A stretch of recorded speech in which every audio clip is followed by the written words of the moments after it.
आज हम लोग अध्ययन करेंगे कृषि एवं खाद्य प्रबंधन, एग्रीकल्चर एंड फूड मैनेजमेंट के बारे में। जैसा कि दोस्तों आप लोग जानते हैं कि ऐसा कोई भी एग्जाम नहीं है भारतवर्ष में जिसमें कृषि से संबंधित प्रश्न ना पूछे जाते हों, चाहे वो आपके स्टेट पब्लिक सर्विस कमीशन के एग्जाम हो या फिर यूनियन पब्लिक सर्विस कमीशन के एग्जाम हो। प्री के साथ साथ मेंस और इंटरव्यू में भी प्रश्न बहुत से ऐसे होते हैं जिसको कृषि से संबंधित उसको उठा लिए जाते हैं।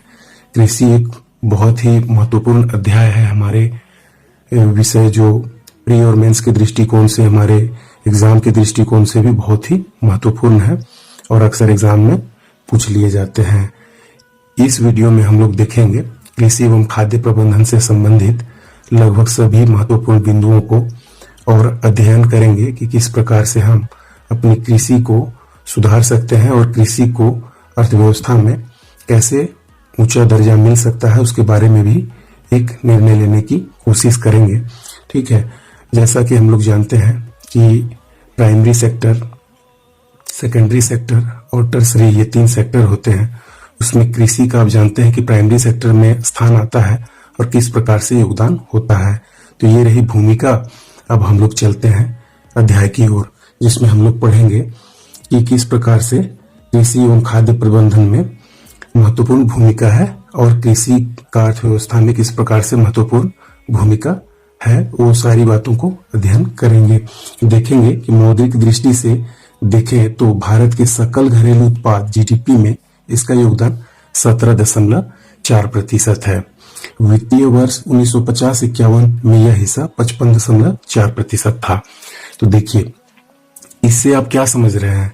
जैसे आपको पता चल रहा है कि 1950-51 की बात है, ठीक है, जब संविधान लागू हुई थी, उस समय के आसपास की बात है, या फिर हम कह सकते हैं कि स्वतंत्रता प्राप्ति के तुरंत बाद के समय की बात की जा रही है कि 1950-51 में यह हिस्सा 55.4% था जीडीपी में। देखिए, मौद्रिक दृष्टि से देखें तो भारत के सकल घरेलू उत्पाद में इसका योगदान 17.4% अभी वर्तमान में है। वित्तीय वर्ष 1950-51 में यह हिस्सा 55.4% था। तो उस समय आप अनुमान लगा लीजिए 1950-51 में स्वतंत्रता प्राप्ति के ठीक बाद जो जीडीपी में योगदान है वो 55.4, लगभग जीडीपी का आधा हिस्सा से भी ज्यादा था। तो यहाँ पर महत्वपूर्ण बात ये ध्यान देने के लिए है कि किस प्रकार से हम लोग अब इसमें अध्ययन करेंगे कि 1950-51 में 55.4% था, जबकि वर्तमान में 17.4% घटकर हो गया है। तो ये सब के पीछे क्या कारण है, जो कि भारतीय अर्थव्यवस्था में कृषि का योगदान घटता जा रहा है। कृषि का योगदान घटने का अर्थ है कि जीडीपी में गिरावट दर्ज की गई है। क्यों, ये हम लोग देखेंगे। अब देखते हैं आगे का जो महत्वपूर्ण बिंदु है, ये भी चर्चा होगी कि भारत की 49% जनसंख्या देश की सकल आय के मात्र 17.4% से अपना गुजारा कर रही है। यह गरीबी दर्शाता है। देखिए क्या है, इस बात को, अब तथ्य को समझने का प्रयास करेंगे कि भारत की 49% जनसंख्या देश की सकल आय के मात्र 17.4% से अपना गुजारा कर रही है, जब जीडीपी में योगदान 17.4% है। अब खुद भी समझिए, देखिए 17.4% योगदान है जीडीपी में।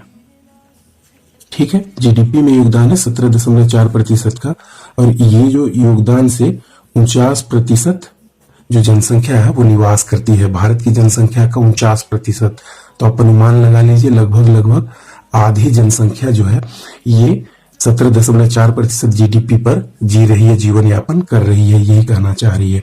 तो ये क्या दिखाता है कि जहां 1950-51 में 55.4% था, दैट मीन्स क्या था कि 1950-51 में जो जीडीपी का 55.4% योगदान भी था, और ये जो 49% अगर उस समय में, अगर मान लीजिए 60% अगर आबादी अगर निर्भर थी, तो 60% और 55.4% दोनों के बीच में डिफरेंस देखिए काफी कम है।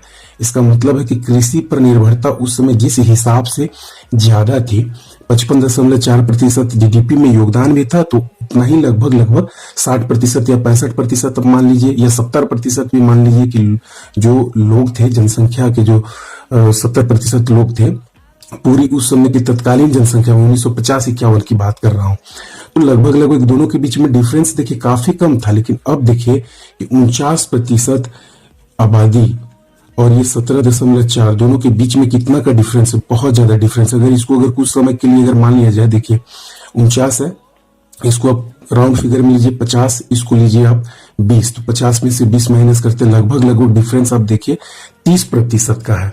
डिफरेंस 30% का है। अब यहाँ पर देखिए कि ऐसा नहीं था कि 55.4% उस समय में जीडीपी में योगदान था, तो आप ऐसा नहीं कह सकते हैं कि उस समय 80% जनसंख्या पूरा का पूरा निर्भर थी कृषि पर, ऐसा नहीं था। तब जाके 55 और 80 के बीच में कॉम्बिनेशन बनता है। तो उस समय भी मान लिया जा सकता है कि 65 से 70% लगभग लगभग जनसंख्या निर्भर थी। तो 70% उधर और ये 55, तो लगभग लगभग मात्र 15% का उस समय डिफरेंस था। लेकिन अब ये डिफरेंस लगातार बढ़ता जा रही है, आपको दर्शाता है कि किस प्रकार से गरीबी हावी हो रही है। अगर मान के चलिए 49% जनसंख्या जी रही है, ये तो घटने वाला नहीं है। जो जनसंख्या गांव में निवास करती है वो तो घटने के लिए नहीं है, और बल्कि बढ़ सकता है, लेकिन घटेगा नहीं गरीबी बढ़ने पर। क्योंकि जब जीवन स्तर में सुधार होता है, लोगों के जीवन स्तर में सुधार होता है, तभी लोग शहर में जाके शिफ्ट होते हैं। ये बात आप ध्यान रखेंगे। शहरीकरण में तभी जाके वो शामिल होते हैं। अगर वह गरीब है तो वो अपना जीवन यापन गांव में ही करेंगे और गांव में ही रहेंगे। तो सबसे बड़ी बात यहाँ पर क्या समझेंगे कि जैसे जैसे कृषि में जीडीपी का जो निर्भरता है वो कम होता जाएगा। अगर 17.4% अभी वर्तमान में है, अगर ये अगर 10% हो जाता है और ये तो 49% है, ये तो सिमिलर ही रहेगा। तब आप देखिए कि कितना होगा, 49 और 10 लगभग लगभग 39% का डिफरेंस हो जाएगा। तो जैसे जैसे ये दोनों में डिफरेंस बढ़ेगा, दोनों में डिफरेंस जो जीडीपी में कृषि का योगदान का डिफरेंस और जो वर्तमान में जनसंख्या है वो दोनों के बीच का डिफरेंस जैसे ही बढ़ते जाएगा, गरीबी का स्तर आपके भारतवर्ष में या किसी भी अर्थव्यवस्था में ये बहुत ही हानिकारक और गरीबी को दर्शाता है और ये बहुत ही भयावह स्थिति ला सकती है। तो ये आप बहुत ध्यान से समझने का प्रयास करेंगे कि हमेशा जो है वो जनसंख्या पर जो निर्भरता है वो और जीडीपी में जो योगदान है वो दोनों के बीच का एक बैलेंस होना बहुत ही जरूरी है। अब आगे हम लोग चलते हैं, जिसमें देखते हैं कि विकसित अर्थव्यवस्थाओं की अगर बात करें, जैसे मैं एग्जांपल ले रहा हूं, जैसे संयुक्त राज्य अमेरिका और अगर मान लीजिए फ्रांस, नॉर्वे तथा जापान में कृषि क्षेत्र का सकल घरेलू उत्पाद में 2% का योगदान है। अगर आप बात करते हैं अमेरिका की, ठीक है, अमेरिका ले लिया आपने, फ्रांस भी ले लिया, ठीक है, उसके बाद में अगर नॉर्वे की बात करें, ये सारे अति विकसित देश है, ठीक है। अगर आप अमेरिका, फ्रांस, नॉर्वे और जापान अगर ले लेते हैं, ये 4 कंट्री का अगर मैंने अगर एग्जांपल ले लिया, तो इसमें आप देखिए कि क्या हो रहा है। अमेरिका, फ्रांस, नॉर्वे, जापान में कृषि क्षेत्र का सकल घरेलू उत्पाद में 2% का योगदान है। अब यहाँ पर देखिए कि जो इनके पास जो जीडीपी है, अमेरिका का जीडीपी है, ये देखिए फ्रांस का जीडीपी, नॉर्वे का जीडीपी और जापान का जीडीपी। यहाँ पर देखिए कि ये जो जीडीपी है, इसका जीडीपी और इसका और ये जीडीपी, यहाँ पर देखिएगा कि जो देखिएगा इसको अगर सबको अगर एडजॉइन कर दीजिए तो सब अपने जीडीपी में क्या करते हैं कि इसमें जो जापान में कृषि क्षेत्र का सकल घरेलू उत्पाद में 2% का योगदान है। जीडीपी में मात्र 2% की निर्भरता है कृषि क्षेत्र से, ठीक है। और सबसे खास बात यह है कि 2% की जो जीडीपी में योगदान है, तो 2% जनसंख्या भी इस पे निर्भर भी है। तो बाकी जो 98% यहाँ पे बच रहा है, यहाँ पे बचा 98%, यहाँ पे बची 98 और यहाँ पे भी 98। तो देखिए अमेरिका, फ्रांस, नॉर्वे और जापान में अगर बात करें तो 2% जीडीपी में योगदान है कृषि से, ठीक है। तो उतना ही जनसंख्या एकदम सिमिलर। देखिए दोनों के बीच में क्या है कि 2 और 2 के बीच में क्या है, अगर डिफरेंस अगर देखें तो 0 है। यही कारण है कि 2% अगर मान लीजिए जीडीपी में उनका योगदान है तो 2% जनसंख्या भी उससे टिकी हुई है। तो अब देखिए अगर टोटल आबादी उनकी अगर मान लीजिए कुछ समय के लिए ये टोटल आबादी उनकी जितनी भी है एक्स है, तो एक्स का केवल 2% जो है, ठीक है, एक्स का 2% है, केवल उस पर निर्भर है। अब 98% इसी एक्स का 98% जो है वो अन्य सेक्टर में, कृषि को आप अगर एलिमिनेट कर दीजिए तो आपके क्या आते हैं, जो औद्योगिक क्षेत्र है और सेवा क्षेत्र। तो 98% जो है अमेरिका, फ्रांस, नॉर्वे, जापान इत्यादि और भी विकसित देश है, उसमें भी लगभग यही स्थिति है। लेकिन एग्जाम्पल में वो मैंने लिया हुआ जो भी वर्तमान में स्थिति सबसे अच्छी है, नॉर्वे, जापान, फ्रांस, अमेरिका में 2% और 98%। अब देखिए 98% लोग यहाँ पर सेवा क्षेत्र या फिर औद्योगिक क्षेत्र से जुड़े हुए हैं, या तो नौकरी करते हैं, वो सेवा क्षेत्र में है, नौकरी दे रहे हैं, या फिर औद्योगिक क्षेत्र किसी फैक्ट्री में या किसी भी उद्योग धंधे में काम करते हैं। लेकिन कृषि से बस 2% जुड़े हुए लोग हैं और 2% जनसंख्या जुड़े हुए हैं, और साथ के साथ 2% योगदान भी है जीडीपी में। तो वहां पे देखिए कि किस प्रकार से बैलेंस है और जीवन स्तर किस प्रकार से भारतवर्ष से मानी जा सकती कि बहुत ही बढ़िया है। लेकिन यहाँ पे इस प्रकार की स्थिति नहीं है। यहाँ पे देखिए डिफरेंस कितना है, आप चर्चा करेंगे कि भारतवर्ष में 17.4% का योगदान है। ये आप कम ज्यादा इससे मत देखिए, देखिए कि इस पे कृषि पर जो जनसंख्या है वो कितनी निर्भर है। देखिए 49%, जिस हिसाब से कृषि पर निर्भर है भारतवर्ष की जनसंख्या के, उस अगर ये में अगर कंपैरिजन किया जाए, उसके तुलना में अगर कंपैरिजन किया जाए, तो आप देखिएगा कि 17.4%, जो कि काफी कम। अगर ऐसा हो कि 49% है और कृषि में भागीदारी भी अगर जीडीपी में अगर भागीदारी अगर 49% की अगर रहती तो फिर बैलेंस था। ठीक है, 49%, चूंकि आबादी उस पर निर्भर है, तो 49% अगर देखिए उस समय की अगर बात करें तो बहुत बढ़िया सिचुएशन में था। 1950-51 में अगर मौद्रिक दृष्टि से अगर हम भारत के सकल घरेलू उत्पाद में जीडीपी में अगर योगदान की अगर बात करें 1950-51 में, तो यह हिस्सा 55.4% था। और अगर मान लिया जाए कुछ समय के लिए अगर यही स्थिति है 49% की, तो उस समय बहुत बेहतर स्थिति में थी, चूंकि जीडीपी में योगदान 55.4% और आबादी जो निर्भर थी वो 49% अगर मान लिया जाए, तो इस कंडीशन में क्या था, बहुत अच्छी स्थिति थी। ठीक है, लेकिन अब अगर देखेंगे तो यहाँ देखिए, ठीक है, ये क्लियर हो गया है।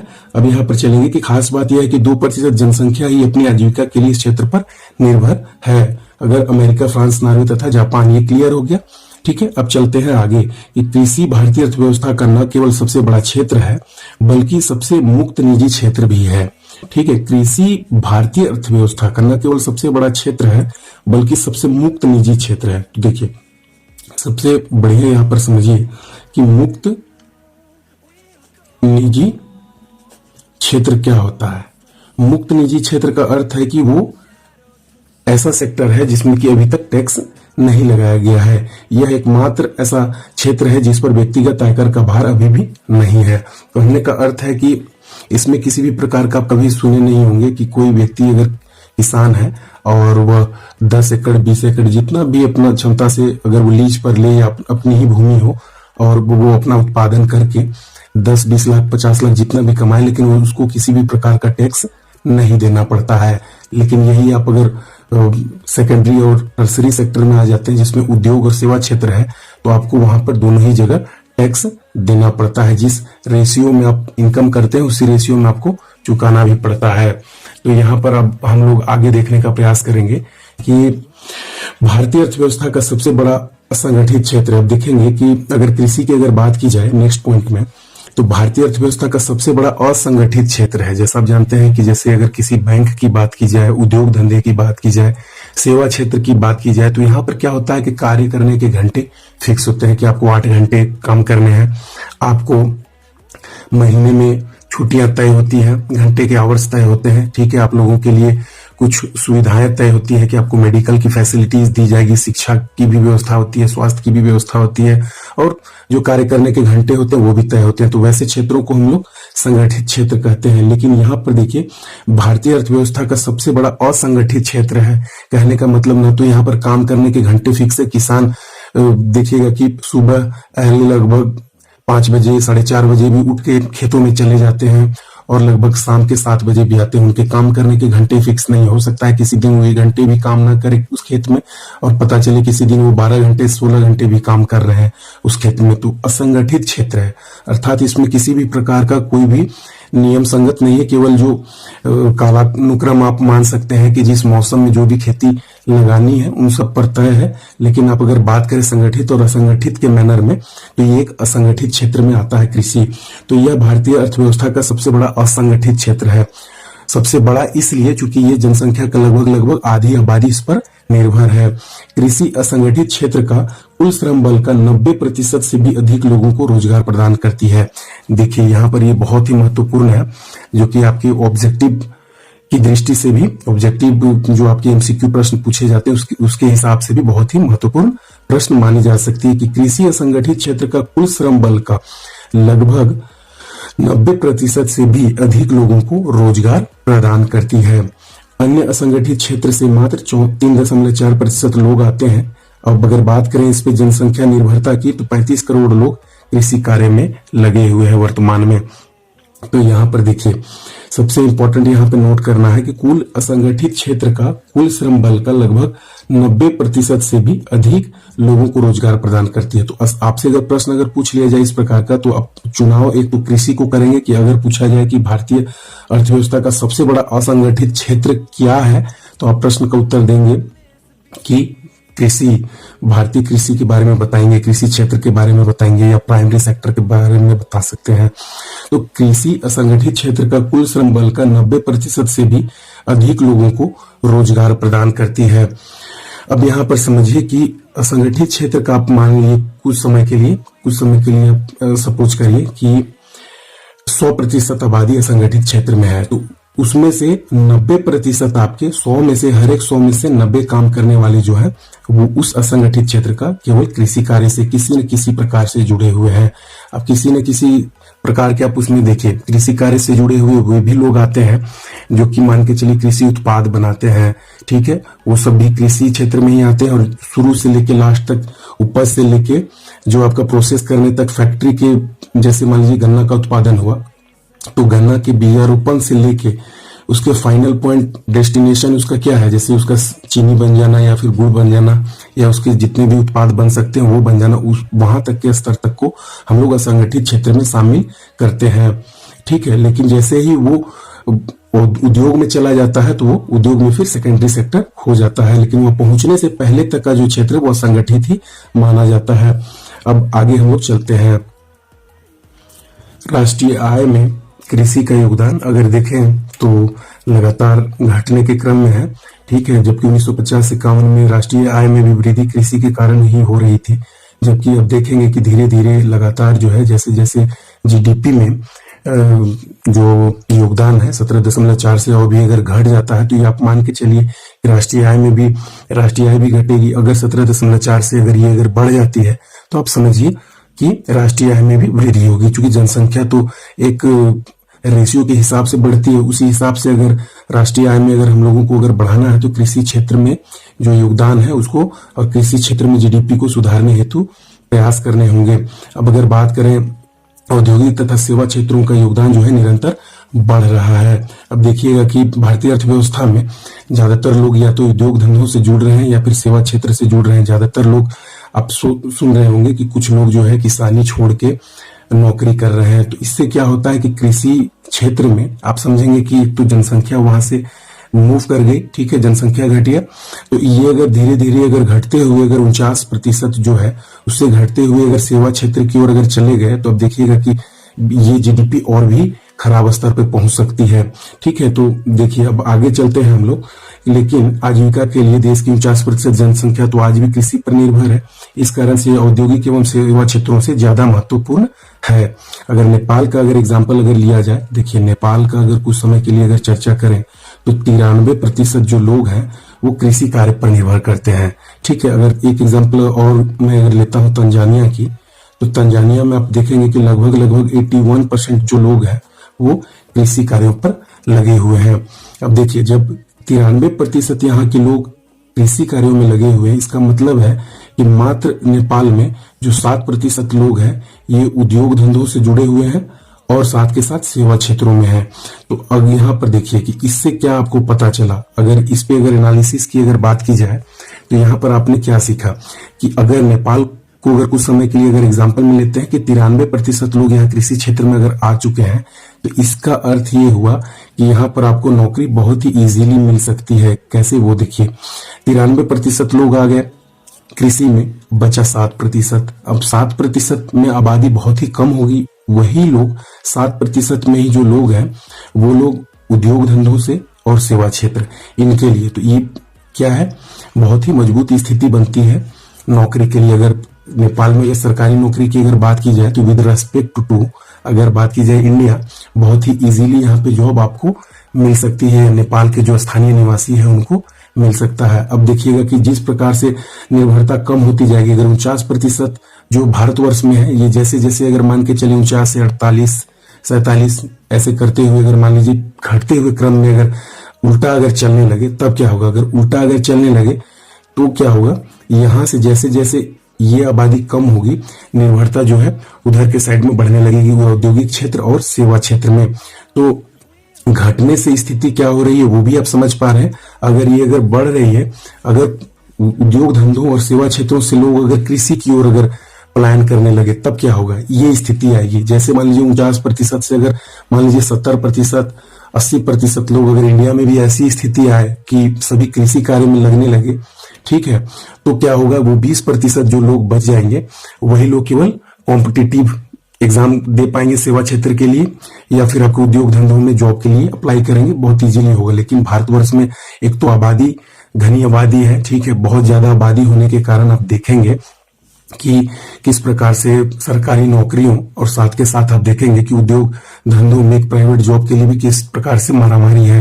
तो ये स्थिति अब सारा कुछ आप समझ रहे होंगे कि इकोनॉमिक्स में जनसंख्या, जीडीपी और कृषि का किस प्रकार से योगदान है। ये आप इस एग्जाम्पल से आप भली भांति परिचित हो रहे होंगे और कमोबेश आपको बिल्कुल समझ में आ रहा होगा। अब आप देखिएगा कि तंजानिया के लिए 81%, तो यहाँ पर भी देखिएगा कि मात्र 19% जो लोग हैं, ठीक है, 19% जो लोग हैं ये मात्र सेवा क्षेत्र, ठीक है, या फिर बात करें उद्योग धंधों, इनसे मात्र जो है निर्भरता 19% लोगों को ही प्रेशर बनता है, जो कि सेवा क्षेत्र या फिर उद्योग धंधों से जुड़ने के लिए बाध्य है। लेकिन अगर यहाँ पे अगर यही बात अगर मान लीजिए 20% की रहती, 2% की रहती, तो पूरा का पूरा जो है निर्भरता यहाँ पर आ जाता है। लेकिन 19% ही लोग जो है इसके लिए ये करेंगे।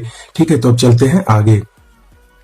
एक बात जो मैं यहाँ पर बहुत महत्वपूर्ण समझता हूँ उसका मैं चर्चा कर देना चाहता हूं। जैसे कि आपने अमेरिका, फ्रांस, नॉर्वे तथा जापान वाले लेवल में देखा कि 2% है, तो सबसे महत्वपूर्ण यहाँ पर क्या था, ये 2% का अगर योगदान जीडीपी में था तो 2% जनसंख्या भी उस पर निर्भर थी, सबसे इंपॉर्टेंट। अब यहाँ पे देखेंगे कि नेपाल, तंजानिया की अगर मैं बात कर रहा हूँ तो 93% जो लोग हैं, यहाँ पे जनसंख्या की मैं बात कर रहा हूँ, 93% जीडीपी में योगदान की बात मैं नहीं कर रहा। यहाँ पे नेपाल में 93% जो जनसंख्या है वो कंप्लीटली कृषि पर निर्भर है।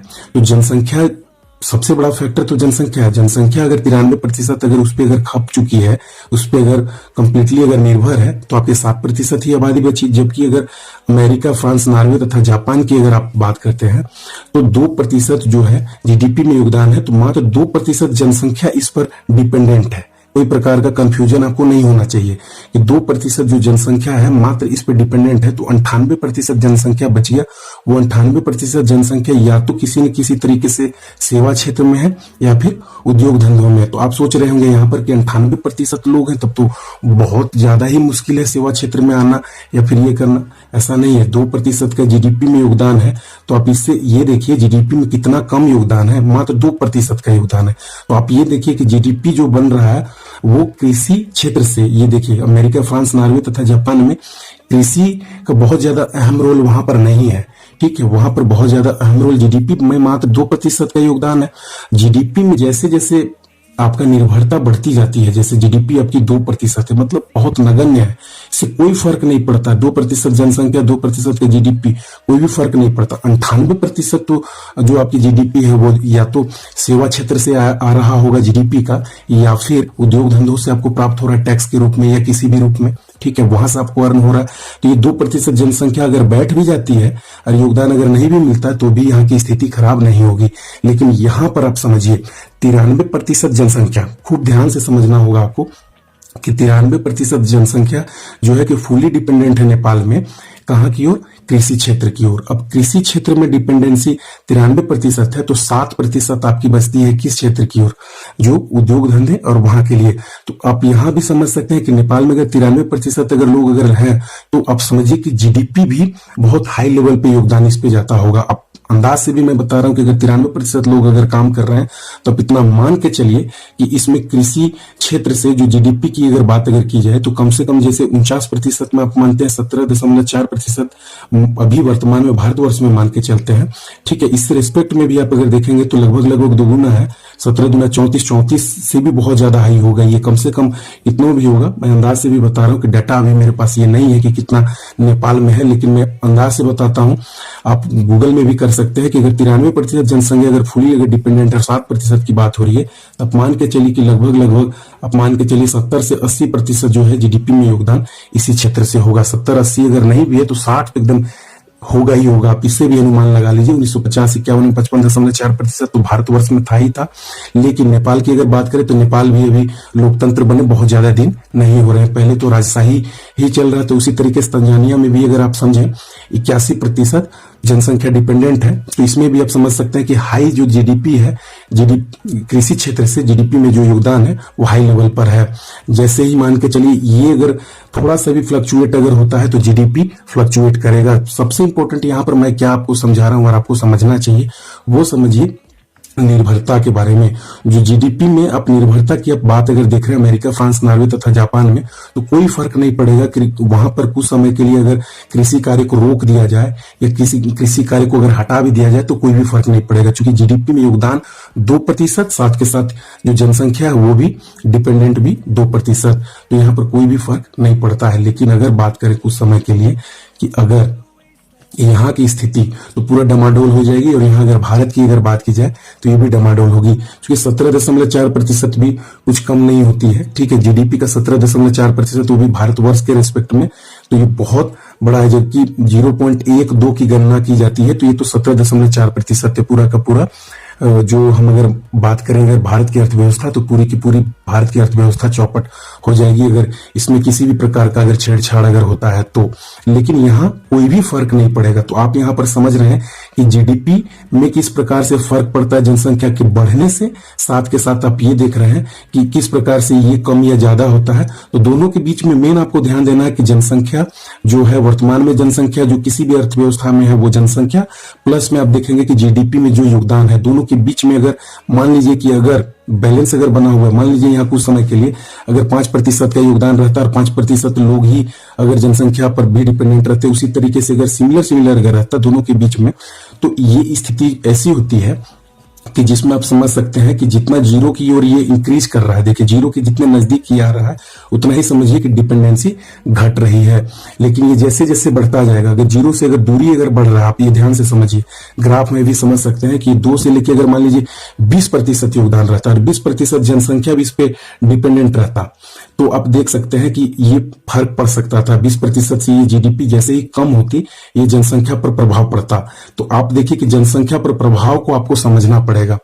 जब तक आप जनसंख्या पर प्रभाव और इफेक्ट को आप नहीं समझेंगे कि जीडीपी पर किस प्रकार से इफेक्ट पड़ रहा है, तब तक आपको बहुत दिक्कत होगा अर्थव्यवस्था समझने में। तो चलिए चलते हैं, आगे बात करते हैं।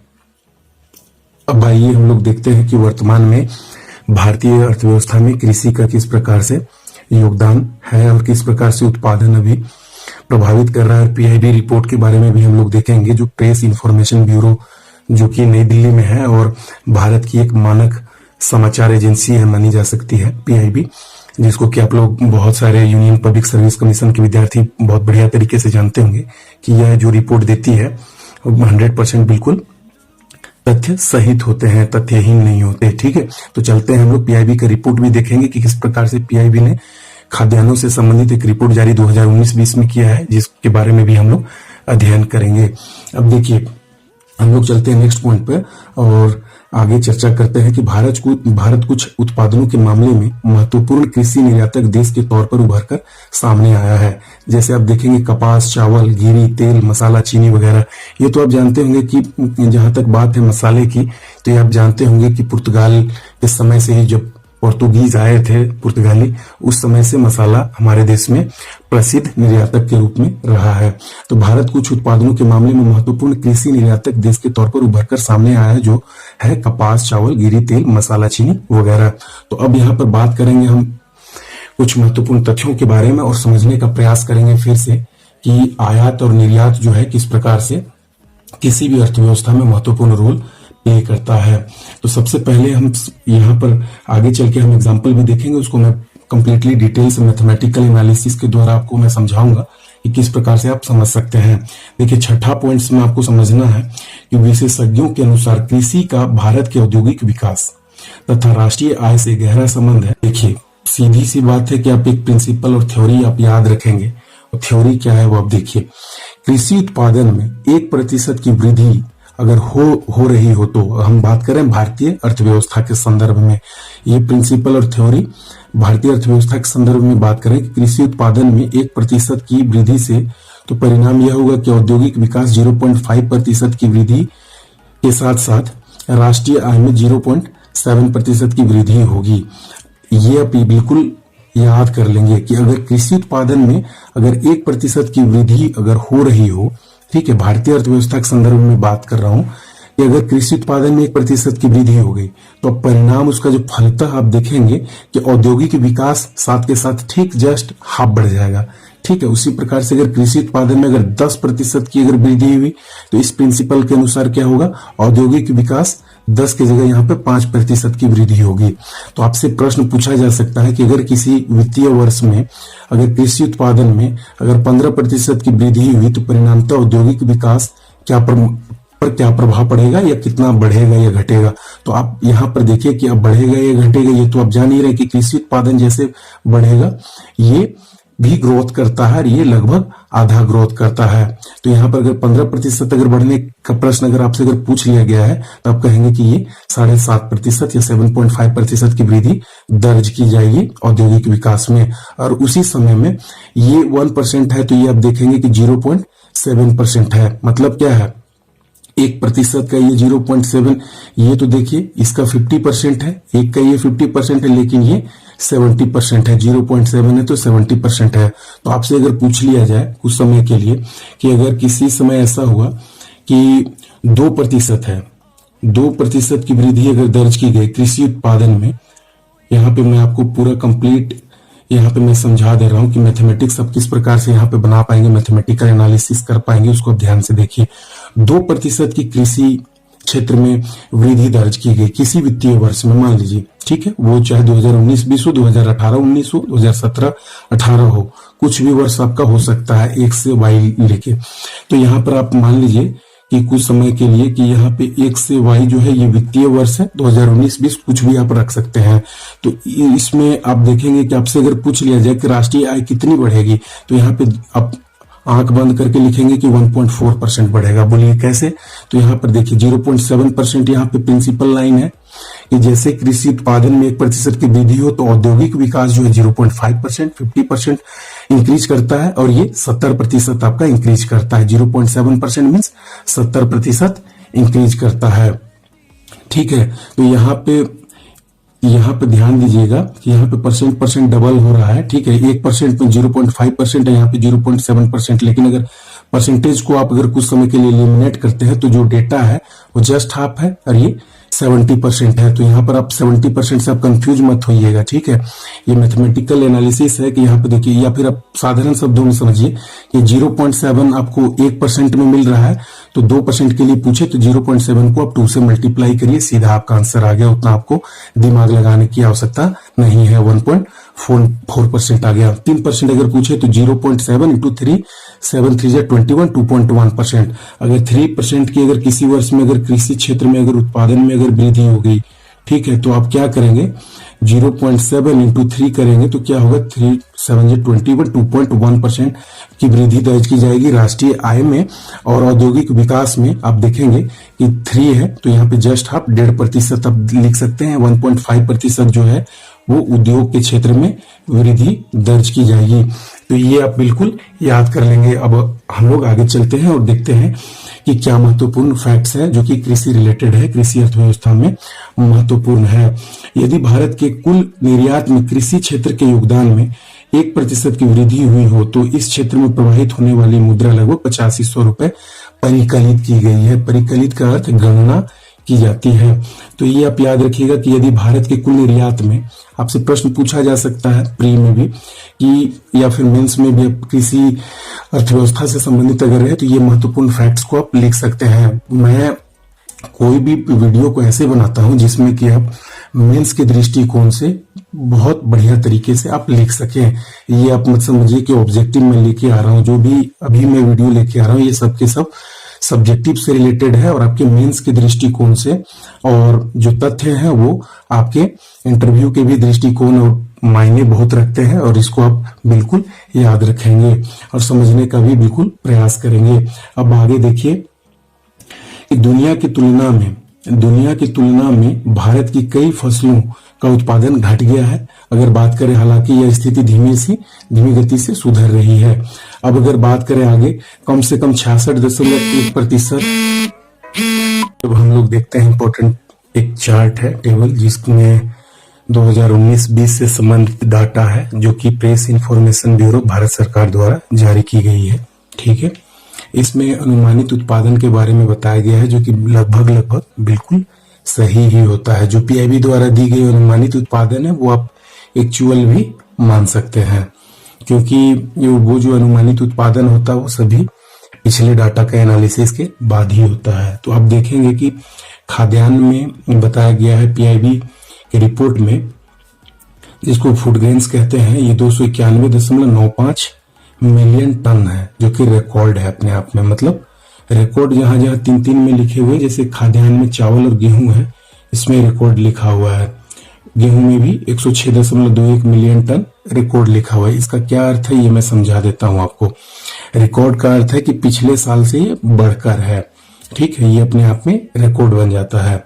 अगर मान के चलिए 45.24 मिलियन टन है मोटा अनाज, तो ये समझिए कि पिछले बार या उससे पहले इससे कभी ज्यादा रहा होगा, लेकिन इस बार थोड़ा कम है, इसलिए रिकॉर्ड इसमें लिखा हुआ नहीं है।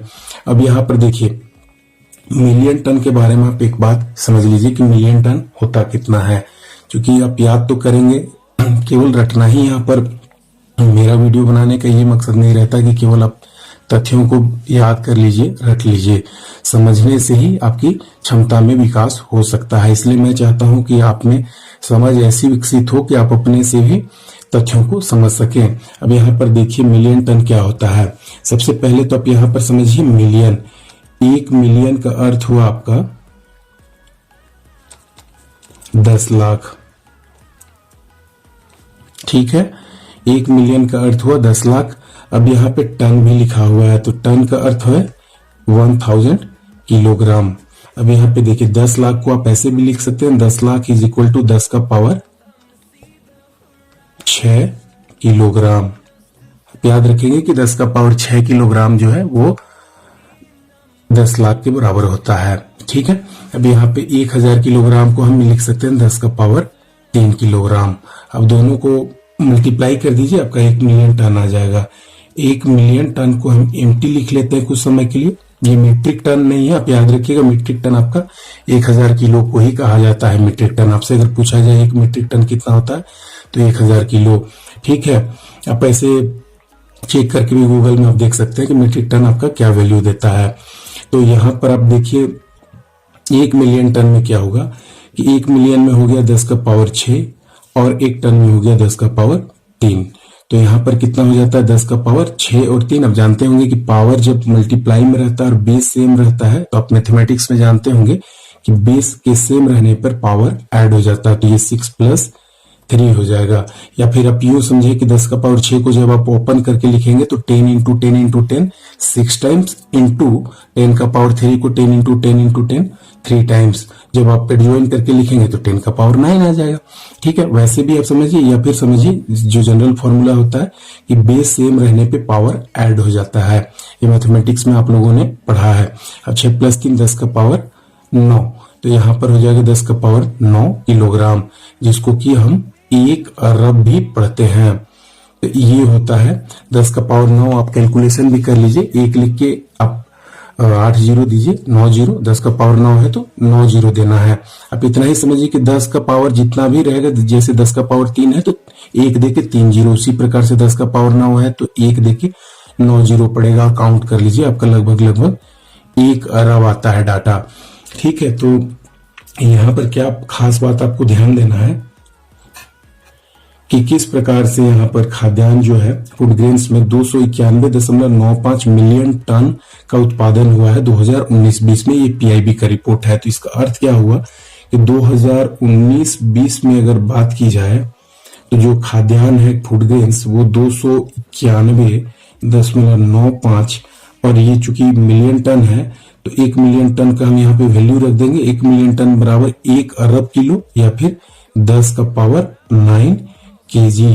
तो यहाँ पर आपका हो जाता है, अगर किलो में अगर बात करें अनुमान लगाना चाहे तो लगभग इतना उत्पादन हुआ था 291 इंटू 95.95 इंटू 10 का पावर 9 किलोग्राम। इसको आप अगर स्टैंडर्ड फॉर्म में आप अगर लिखना चाहे तो मैथमेटिक्स में एक रूल है। स्टैंडर्ड फॉर्म में लिखने के लिए रूल क्या है कि एक डिजिट के बाद पॉइंट लगाया जाता है। जैसे कि आपने साइंस के फिजिक्स चैप्टर में आपने पढ़ा होगा कि जैसे आपसे जब दूरी के लिए जैसे चंद्रमा से तारे की दूरी या चंद्रमा से पृथ्वी की दूरी तो आप निकालते होंगे तो उसमें एक स्टैंडर्ड फॉर्म लिखा जाता है। उसमें जैसे पार्सेक एक यूनिट होता है जिससे मेजरमेंट किया जाता है दूरी का, और लाइट ईयर जिसको प्रकाश वर्ष कहते हैं उससे अध्ययन किया जाता है दूरी का। दूरी को मापने के लिए मेजरमेंट आप अगर मीटर और किलोमीटर में मापने लगे तो वो संभव नहीं है, क्योंकि उतना बड़ा डाटा को शो करने में बहुत दिक्कत होती है, इसीलिए एक बड़ा यूनिट लिया जाता है। तो स्टैंडर्ड फॉर्म में लिखने के लिए हम लोग क्या करते हैं फिजिक्स के अनुसार, अगर आप इसमें अगर देखें तो स्टैंडर्ड फॉर्म में हम लिख सकते हैं 2.9195। ये 2 डिजिट लेफ्ट साइड में रिप्लेस हुआ है तो ये डेटा क्या होगा, ये प्लस में इंक्रीज कर जाएगा 10 का पावर 9 की जगह। अब क्योंकि 2 पॉइंट्स रिप्लेस हुआ है तो यहाँ पे 2 प्लस हो जाएगा, 9 प्लस 2 हो जाएगा, अर्थात यहाँ पे 11।